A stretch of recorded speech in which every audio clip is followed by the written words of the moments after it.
Hello and welcome all of you to my YouTube channel Animals and Pets with Partha. Today I am going to talk to you about the necessity of importation of dogs. Why do we need to import so many dogs for our maintenance of the breeds? And how much actually is the necessity of import? How frequently do we have to import? And how many, what purpose does it serve in this country? As you know, all these breeds that we are the dog world is trying to promote and maintain and preserve are mostly imported dogs.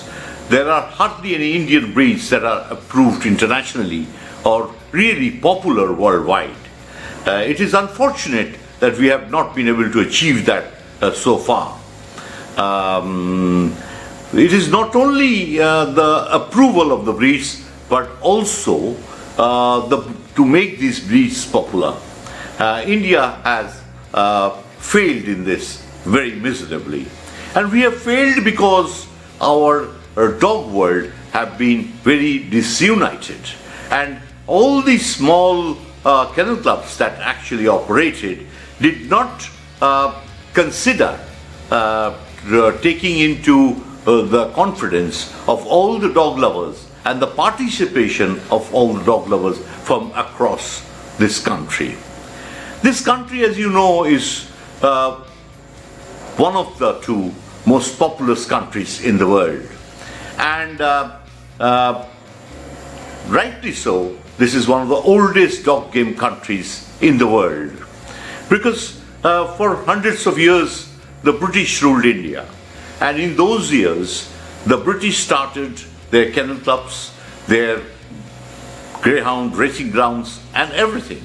You know, in the major cities of this country, including hill stations, we had kennel clubs which were actually run under British rules. And there were continuous imports from those countries which in those days came by ships. And those imported breeds we were very frequent, we were very familiar with. My parents and their parents have kept foreign breeds like bull terriers, greyhounds, and so many others, fox terriers, and so many British breeds. Now, after the British rule, the Indians slowly took over the kennel club. It was doing well, but because the British in those days actually had a very closed membership to the kennel club, and they rarely allowed Indians to become members of the club unless they were from very rich or you know they were coming from heritages like you know they were for Nababs or Rajas or the Maharajas, and you know the elite class of Indians were only allowed to be members of those British-run clubs. But then things, of course, immediately changed after the British rule, and Indians were allowed everywhere. But then that is the time when we as Indians should not have discriminated and we should have allowed members to come in. But what happened was we tried to keep the kennel club within a small coterie of people, and that is what followed. So initial stages this was all right, but then our population, you know, started getting enlightened. They got educated. They became prosperous. They had their own businesses. People had big jobs, and in the last couple of decades or more, India has come a long way. Now, what has happened is the newer generation. There are millions of Indians who are dog lovers. And not only dog lovers, they are highly enlightened people, educated people, and the question is, why will they not be allowed to be members of kennel clubs? Now, as we see, that our kennel club went into the hands of a very sort of a syndicate that kept on looting the dog world of India.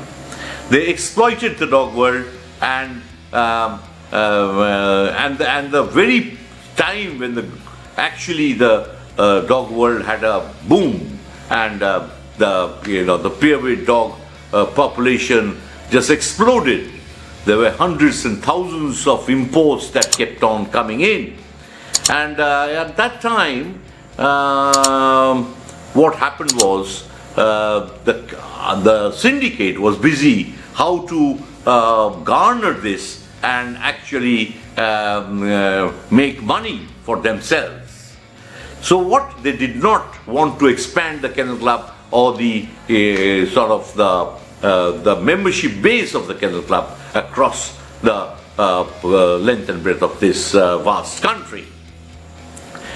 In 2013, there was a complete ban for importation of dogs, because prior to that, there were various ways that dogs were coming in, and the rule earlier that was prevailing was that every passenger who came from a foreign country could bring in 2 dogs as pets with him. So everyone, in those days, people who went as carriers to bring in certain emergency stuff and sell it here, the traders who actually traveled to other countries, mainly Bangkok particularly, they used to always bring in 2 dogs and sell it in this market, open market. And with the people empowered, there was a lot of this, free-flowing cash, and people and the rich people all wanted to keep good dogs, and everybody wanted imported, because the next door neighbor had imported dogs, so I have to have imported. So this imported, like in earlier days, everyone wanted imported stuff in this country. We used to get so much of things from Goa. But then with the the exchange rates flattened out, and importing stuff to India, or smuggling stuff to India did not become, is no more lucrative. It is better to buy imported stuff in India, paying in Indian currency, than to bring from other countries. But then in dogs, this is not the same. So what happened is, though the importation, there was a total ban, then what opened up was a smuggling racket. And the smuggling racket has been sponsored directly or indirectly by this syndicate.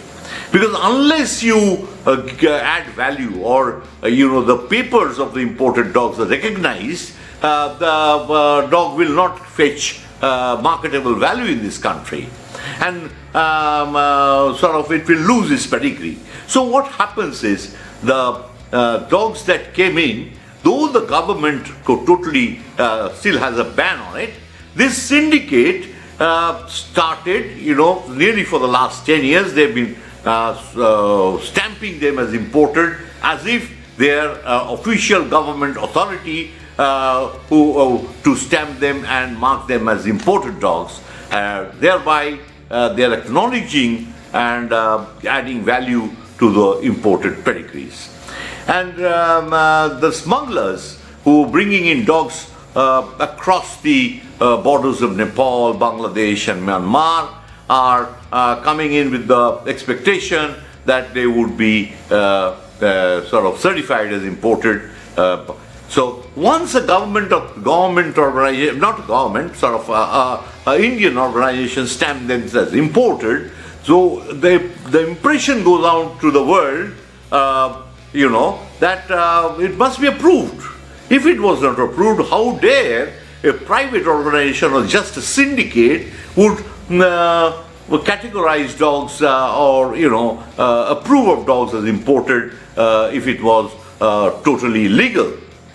So in this way, crores and crores of rupees have been made, the syndicate made this, and through its sycophants and stooges across this country, they have been looting the dog lovers.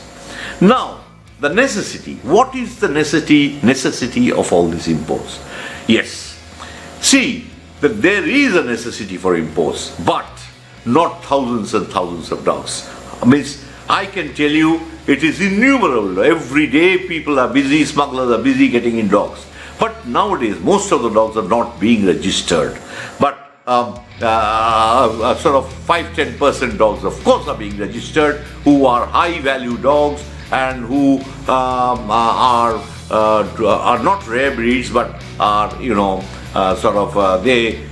breeders are bringing them. They want to use them to breed to their present stock, and they want to sell. They want to carry on their business of dog breeding. Dog breeding, dog farming has become very popular nowadays, which is very unfortunate, because without proper dog shows where knowledgeable judges are judging, and here people do not believe in breeding their own dogs. They only believe in importing dogs, and what they breed is just for the general market. They have to say that the father is imported, the mother is imported, and things like that. Now, the necessity that I was talking about, of course there is a need for importing these dogs, because all these foreign breeds, you cannot inbreed them all the time. You have to have new fresh bloodlines coming in, new fresh stocks coming in to correct the defects in the breed that already exists here. And then if the gene pools become very close and there's a lot of inbreeding, there will be a lot of hereditary defects that are going to come into the dogs, and there may be defects like blindness and many other sort of defects that are associated with continuous inbreeding. If you look at horses, in fact any livestock, if you look at horses, the racing horses of this country, even the big stud farms, they are officially allowed to import their studs or stallions from other countries to continue or promote their horse breeding farm, because this is the horse breeding and horse racing is a big industry also in this country, and in order to keep it running, and so that you have faster and faster horses and greater horses. So if you do not bring in fresh blood, you will not be able to maintain the standard, international standard. Similarly, dog importation, of course, is a necessity. But then, what happens is if there is so much of stock that is coming in and which are actually going waste, because unless you have a vibrant and interactive kennel club where people of the fancy, or the dog lovers, the dog breeders, come onto a platform where they have exchange of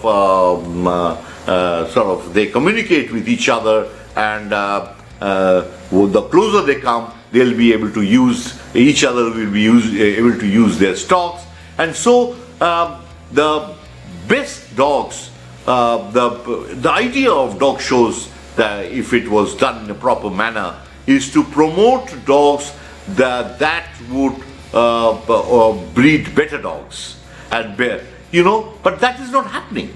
What is happening is it's a complete money racket, that they are the importation is a smuggle. They're smuggling in these dogs, and these smuggled dogs are winning at the dog shows. So and they're going. So it's just like use and throw. You just import a dog, you show it for 1 or 2 years. If it's not winning too much, just give it away, or resell it or something, and then get another dog